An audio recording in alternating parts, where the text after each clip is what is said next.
call that time dilation. I don't know how that relates to Nash equilibrium and governing dynamics.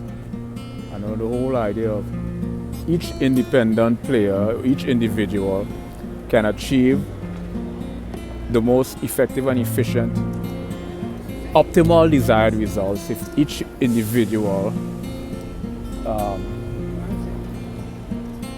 don't deviate from the initial strategy. What's the point for this whole video, man? This whole video is about, I'm discussing art and this is about art, painting and drawing. And all of this is to postulate that if you look at ideas, whole idea of time dilation or special and general relativity,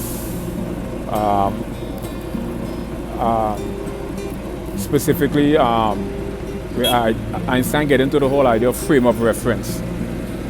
Because time dilation deals with frame of reference. The twin paradox, I think is the twin paradox. A lot of that stuff deals with it deals with frame of reference. But if you look at the frame of reference, all of it is all metaphors and analogy. Metaphors and analogies, finding commonalities between different forms of existence.